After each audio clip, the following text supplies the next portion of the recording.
Hello and welcome to the chemistry class once again. आज हम पढ़ रहे हैं एमिनो एसिड्स में एसिडिटी, बेसिसिटी और इलेक्ट्रोफोरेसिस के बारे में कुछ जानकारी है। सबसे पहले तो एमिनो एसिड के वीक एसिड और वीक बेस प्रॉपर्टीज़ जो हैं उसको हम देख लेते हैं।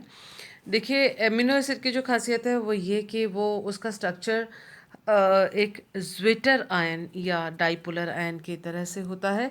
एमिनो एसिड यानी NH2 और CHR, COOH, तो ये एमिनो, ये एसिड, और जो अल्फा कार्बन है उस पर अलग अलग ग्रुप्स लगे हुए होते हैं और उन ग्रुप के अनुसार ही एमिनो एसिड की पहचान अलग अलग एक दूसरे से होती है। तो एमिनो एसिड में NH2 ग्रुप जो है और COOH ग्रुप है उस प्रकार से नहीं रहते हैं। जो COOH ग्रुप है उसका जो हाइड्रोजन है वो NH2 के पास, अगर आप क्योंकि एसिडिक है, इसने अपना प्रोटॉन छोड़ा और बेस ने प्रोटॉन एक्सेप्ट किया। इस प्रकार से आप इसको समझ सकते हैं। जो एमिनो एसिड का मॉलिक्यूल है इस प्रकार से वो ज्विटर आयन या डाइपोलर आयन के रूप में स्थित रहता है सॉल्यूशन के अंदर, जहाँ पर COO माइनस और NH3 प्लस चार्ज ये एमिनो एसिड के मॉलिक्यूलर आयन के ऊपर होता है। दो आयन्स हैं इसमें, एक प्लस और एक माइनस, इसीलिए इसको डाइपोलर आयन कहा जाता है, क्योंकि दो अलग अलग ध्रुव या दो अलग अलग पोल्स इसके अंदर हैं, एक प्लस चार्ज और एक माइनस चार्ज। तो इसमें जो एसिडिक ग्रुप है वो NH3 होगा, क्योंकि आप समझ रहे हैं, आप देख सकते हैं कि NH3 में H प्लस जो है वो एक्स्ट्रा है, तो वो आसानी से H प्लस का दान करेगा। इसी प्रकार से जो COO माइनस है, तो वो इलेक्ट्रॉन रिच है, तो वह H प्लस की ओर आकर्षित होगा, यानी दूसरे शब्दों में ये बेस की तरह कार्य करेगा। तो हम अगर इन बातों को समझते हैं तो इस तरह से डिसोसिएशन कांस्टेंट या डिसोसिएशन को हम देख सकते हैं। अपघटन को हम देख सकते हैं कि अगर ये एसिडिक ग्रुप की तरह NH3 कार्य करता है और हमने वाटर में इसको डिसॉल्व किया, तो वाटर जो है एम्फोटेरिक इन नेचर होता है, उभयधर्मी होता है। तो ये इसने अगर अम्ल की तरह कार्य किया तो अपना प्रोटॉन उसने वाटर मॉलिक्यूल को दिया और H3O प्लस, यानी अपना प्रोटॉन इसने दान किया और H3O प्लस जो प्रोटोनेटेड वाटर मॉलिक्यूल है वो अपने को प्राप्त हुआ। अब वाटर जो है उसका कंसंट्रेशन में कोई खास परिवर्तन नहीं आता है, क्योंकि जल में विलय किया गया है, वाटर सॉल्यूशन या एक्वस सॉल्यूशन लिया गया है, तो इसका कंसंट्रेशन इतना ज़्यादा होता है कि इसमें परिवर्तन जो होता है वो नज़र नहीं आता है। इसीलिए डिसोसिएशन कांस्टेंट ऑफ एसिड, या अगर ये एसिड है तो क्योंकि इसने प्रोटॉन दिया है, तो डिसोसिएशन कांस्टेंट ऑफ एसिड को हम इस प्रकार से लिख सकते हैं। ये जो है लेफ्ट हैंड या प्रोडक्ट का जो साइड है उसको ऊपर लिखा जाता है और जो रिएक्टेंट का साइड है वो उसको नीचे लिखा जाता है। वाटर को हमने छोड़ा है, वाटर का कंसंट्रेशन यहाँ नहीं यूज़ किया, क्योंकि इसके कंसंट्रेशन में विलेन में कोई खास परिवर्तन नहीं आता है, तो इसीलिए उसको छोड़ दिया गया है। ओनली इस स्पीशीज़ को ही, इसके कंसंट्रेशन को यहाँ पर हमने लिखा इस तरह से। Ka का वैल्यू हमने एसिडिक फंक्शन के लिए इस ज्विटर आयन के लिए हमने निकाला। इसी तरह से ज्विटर आयन में या डाइपोलर आयन में जो बेस की तरह कार्य कर रहा है वो COO माइनस है। इसने बेस की तरह यहाँ पर कार्य किया। अगर जलीय विलयन हमने लिया तो इसने जलीय विलयन से, क्योंकि वाटर उभयधर्मी है, इसने इसमें से प्रोटॉन ग्रहण किया और COOH के में परिवर्तित हो गया। प्लस चार्ज जो यहाँ था वो यहाँ यथावत या एज सच यहाँ पर पड़ा हुआ है। इसी तरह से यहाँ जो माइनस चार्ज था उसमें भी कोई परिवर्तन नहीं था, क्योंकि इसने प्रोटॉन अपना वाटर मॉलिक्यूल को दिया था। तो यहाँ देखिए कि यहाँ हमने वाटर का जो कंसंट्रेशन है उसमें भी कोई खास परिवर्तन नहीं होता है, इसलिए इसको नेग्लिजिबल चेंज मान के ये नीचे हम डिसोसिएशन कांस्टेंट, अपघटन जो इसका होता है क्षार के रूप में इसका, डाइपोलर आयन का, एमिनो एसिड का, तो उसका हम जब हम डिसोसिएशन कांस्टेंट ऑफ बेस लिखते हैं तो हम उसको इस प्रकार से लिख सकते हैं। ये जो इनके कंसंट्रेशंस हैं वो ऊपर, और ये जो रिएक्टेंट के साइड में जो कंसंट्रेशन है वो नीचे, और वाटर में कोई चेंज खास नहीं आया, इसलिए इसको हमने नेग्लेक्ट किया। तो इस तरह से हमने Ka और Kb के वैल्यूज़ हम निकाल सकते हैं, इस बात को मानते हुए कि ये एसिडिक फंक्शन है NH3 प्लस और बेसिक फंक्शन जो है वो COO माइनस है। तो अब हम देखते हैं कि एक और चीज़ हमें मालूम है कि किसी भी aqueous solution of N acid और उसका जो कॉन्जुगेट बेस है, जलीय विलयन में कोई अम्ल और उसका कॉन्जुगेट बेस है, उनके जो डिसोसिएशन कांस्टेंट को हम जब मल्टीप्लाई करते हैं तो उसका वैल्यू जो आता है वो 10⁻⁻14 आता है। ये बात हमें पहले से मालूम है। तो देखिए, जो ग्लाइसिन है उसका जो Ka वैल्यू है वो 1.6 10⁻⁻10 है। ये मानते हुए कि NH3+ जो है वो अम्ल की तरह कार्य कर रहा है, ये एसिडिक फंक्शन है। इसी प्रकार से जो इसका कॉन्जुगेट बेस है, हमने इससे पहले वाले स्लाइड में भी देखा, तो इसने जैसे ही प्रोटॉन दान किया तो वो NH2 में परिवर्तित हो गया। ये उसका कॉन्जुगेट बेस है, ये एसिड है, उसका कॉन्जुगेट बेस ये बना। तो हमें ये मालूम है कि Ka और Kb को मल्टीप्लाई अगर हम करते हैं तो 10⁻⁻14 वैल्यू इसकी आनी चाहिए। तो हमने यहाँ पर Ka का वैल्यू लिखा है, इसके बीच में अगर हम पुट करते हैं तो देखिए Ka और Kb दोनों को मल्टीप्लाई किया तो 10⁻⁻14 आया। अब हम Kb का वैल्यू निकालना चाहते हैं कि ये जो कॉन्जुगेट बेस है उसका डिसोसिएशन कांस्टेंट का वैल्यू क्या होगा। तो इस प्रकार से हम निकाल सकते हैं। तो हमने देखा कि Kb का वैल्यू आया 6.3 इंटू 10⁻⁻5। तो इन दोनों वैल्यूज़ को अगर हम ध्यान में रखते हैं तो आइए देखते हैं कि ग्लाइसिन का Kb वैल्यू जो हमने निकाला था इससे पिछले स्लाइड में, Kb वैल्यू जो है, जब CO- डाइपोलर आयन में एक बेस की तरह, एक क्षार की तरह उसने जब कार्य किया, एक्ट किया, तो हम देख सकते हैं कि उसका जो Kb का वैल्यू है वो आता है 2.5 इंटू 10⁻12। और इसमें से जब हम Ka इंटू Kb 10⁻14 वाले इक्वेशन में जब हम इसको रखते हैं तो हम इसका जो कॉन्जुगेट एसिड है COOH, क्योंकि इसने बेस की तरह कार्य किया, इसका कॉन्जुगेट एसिड हुआ COOH फंक्शनल ग्रुप। तो ये जो COOH का जब हम Ka वैल्यू निकालते हैं इसके द्वारा, तो हम देख सकते हैं कि उसका वैल्यू आया 4 इंटू 10⁻³ अब एक ये वैल्यू है, ये COOH के लिए है और जो कि अम्ल की तरह कार्य कर रहा है। यहाँ पर आप देखें एसिड है और उसका Ka का वैल्यू ये है। इन दोनों की अगर हम तुलना करते हैं तो आप देख सकते हैं कि ये 10⁻10 है, ये 10⁻³ है। तो बड़ा वैल्यू कौन सा है? ये बड़ा वैल्यू है। ये मान जो है वो कम है, छोटा है। तो उसका मतलब डिसोसिएशन कांस्टेंट कौन सा बड़ा है, किसकी वैल्यू ज़्यादा है? इसकी वैल्यू Ka की। किस एसिड के लिए? इस कॉन्जुगेट एसिड के लिए।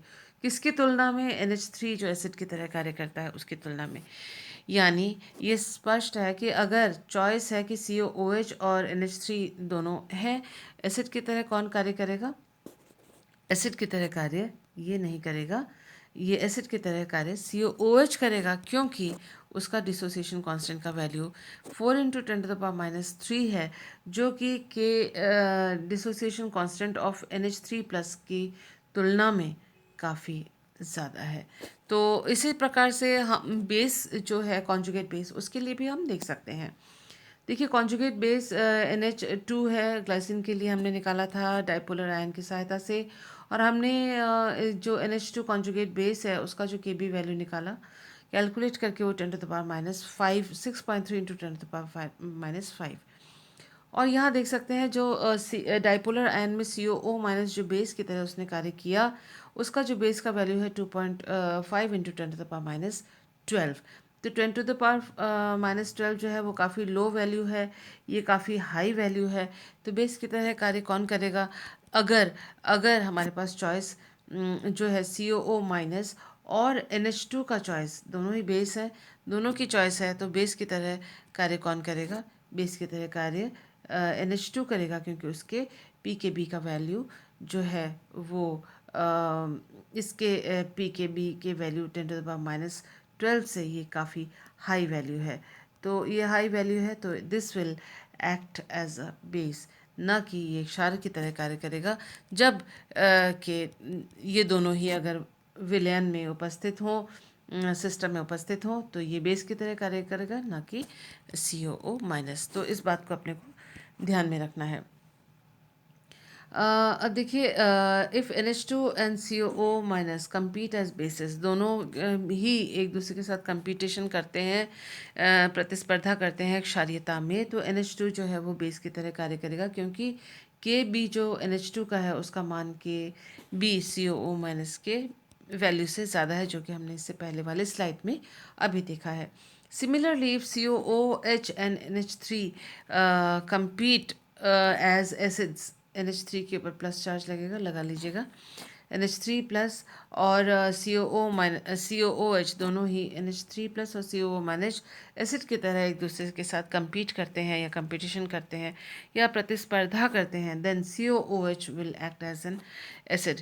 तो COOH जो है एसिड की तरह कार्य करेगा, क्योंकि Ka का मान जो एसिड के लिए है वो NH3 प्लस Ka के मान से काफ़ी ज़्यादा है, जो कि हमने इससे पहले वाले स्लाइड में देखा था। तो हम देख रहे हैं कि जो एक्सक्यूज़ मी, हम देख रहे हैं जो एमिनो एसिड है वो एसिड और बेस दोनों की तरह कार्य करता है, और डिपेंड करता है कि माध्यम कैसा है। देखिए, यहाँ पर हमने जो एमिनो एसिड का सॉल्यूशन है उसको एक्वस सॉल्यूशन को इलेक्ट्रिक फील्ड में रखा है। ये एनोड है और ये कैथोड है। आप देख सकते हैं कि amino acid in acidic solution, अम्लीय माध्यम में जो है NH3 ने NH2 जो है वो NH3 प्लस में कन्वर्ट हो जाएगा, और क्योंकि ये बेस की तरह कार्य करेगा, और ये जो कैटायनिक फॉर्म हमें प्राप्त होगा, जो कैटायन है वो कैथोड की ओर आकर्षित होगा। उसी तरह से एमिनो एसिड जब बेसिक मीडियम में लेंगे तो COOH जो है वो एसिड की तरह कार्य कर रहा है, और अपना प्रोटॉन उसने बेस को दिया, और CO माइनस में यानी एनायन में वो परिवर्तित हो गया, और जब एनायन में परिवर्तित हो गया वो एनोड की तरफ की ओर इलेक्ट्रिक फील्ड में जो एमिनो एसिड का जो सॉल्यूशन है वो आकर्षित हुआ है। तो इस प्रकार से जो हम पीएच, ये देखिए बेसिक सॉल्यूशन है ये, सॉरी एसिडिक सॉल्यूशन है, ये बेसिक सॉल्यूशन है, तो पीएच के ऊपर हम ये डिपेंड करता है कि एमिनो एसिड का जो है वो कैटायनिक फॉर्म होगा या एनायनिक फॉर्म होगा, और किस पीएच पे वो कैटायन की तरह कार्य करेगा, किस पीएच में वो एनायन की तरह होगा, और वो डिपेंड करता है उसका डिसोसिएशन कांस्टेंट क्या है, उसका आइसोइलेक्ट्रिक पॉइंट क्या है, इन सब चीज़ों के ऊपर। और इसी बेसिस के ऊपर हम डिफरेंट एमिनो एसिड्स, देखिए अलग अलग एमिनो एसिड का जो कैटायन में कन्वर्ट होने का या एनायन में कन्वर्ट होने का जो पीएच होता है, अलग अलग एमिनो एसिड का अलग अलग होता है, और उस पीएच को परिवर्तित करते हुए हम इलेक्ट्रिक फील्ड में जो एमिनो एसिड के मॉलिक्यूल को या तो हम एनोड की ओर या तो हम कैथोड की ओर, सॉरी, या तो हम कैथोड की ओर या फिर हम उसको एनोड की ओर आकर्षित कर सकते हैं, और एक दूसरे से दूसरे एमिनो एसिड से उसको हम पृथक्कृत कर सकते हैं, और ये जो पीएच का मान है अलग अलग एमिनो एसिड के लिए अलग अलग होता है। तो देखिए, electrophoresis is a process that separates a mixture of amino acids by the nature of their isoelectric point. तो उनके आइसोइलेक्ट्रिक पॉइंट के द्वारा हम इलेक्ट्रोफोरेसिस के प्रोसेस के द्वारा एमिनो एसिड के मिश्रण में से अलग अलग एमिनो एसिड को अलग अलग कर सकते हैं, क्योंकि उनका प्रत्येक एमिनो एसिड का आइसोइलेक्ट्रिक पॉइंट एक दूसरे से डिफरेंट होता है। आइसोइलेक्ट्रिक पॉइंट वह पीएच है जिस पर एमिनो एसिड जो है ना तो वो कैथोड की ओर माइग्रेट करता है, ना तो वो एनोड की ओर माइग्रेट या विस्थापित होता है। वो बीच में रहता है आइसोइलेक्ट्रिक पॉइंट में, वो किसी भी ओर वो माइग्रेट नहीं करता। लेकिन अगर उसका पीएच चेंज कर दिया जाए तो हर एमिनो एसिड का एक ऐसा पॉइंट होता है जब जब इससे पहले वाले स्लाइड में हमने जो देखा कि वो कैथोड या एनोड की ओर माइग्रेट कर सकता है। At a given fixed pH, the amino acid will have its own concentration of positively and negatively charged forms. तो एक खास pH पर हर जो एमिनो एसिड है उसका हर एमिनो एसिड, किसी भी एमिनो एसिड का अपना पॉजिटिव चार्ज और अपने नेगेटिव चार्ज के की सांद्रता अलग अलग होती है फिक्स किसी पीएच पर। तो किसी पीएच अगर एमिनो एसिड हमने कोई एमिनो एसिड लिया ए एमिनो एसिड 1 ए 2, तो जिस पीएच पे AA1 में प्लस चार्ज की सांद्रता ज़्यादा होगी उसी पीएच में AA2 में हो सकता है चार्ज ज़ीरो हो। तो ऐसे में जब हम इलेक्ट्रिक फील्ड में इसको दोनों को रखते हैं तो उस खास पीएच पर जो कैटायन निक फॉर्म में AA1 है वो कैथोड की ओर चला जाएगा और उसको हम पृथक्कृत कर सकते हैं विलयन से हटा सकते हैं या उसको निकाल के पृथक्कृत कर सकते हैं। तो यदि इस प्रकार से एक एमिनो एसिड को दूसरे एमिनो एसिड से मिश्रण में से निकाल के अलग किया जा सकता है। When a mixture of amino acids are placed onto a fluid or paper, जब हम पेपर के आर पार या किसी भी मिश्रण जलीय विलयन में हम एमिनो एसिड के मिश्रण को रखते हैं and a constant electric field is applied, और एक कोई कांस्टेंट इलेक्ट्रिक फील्ड उस पर हम डालते हैं, the negatively charge amino acid will move to the anode. जो नेगेटिव चार्ज वाला एमिनो एसिड है वो एनोड की ओर मूव करेगा क्योंकि एनोड जो है वो पॉजिटिव साइड है, while the positively charge amino acid will move to the cathode. Positive charge वाले जो एमिनो एसिड के जो मॉलिक्यूल्स होंगे, मॉलिक्यूलर आयन होंगे, वो कैथोड की ओर नेगेटिव साइड की ओर चले जाएंगे।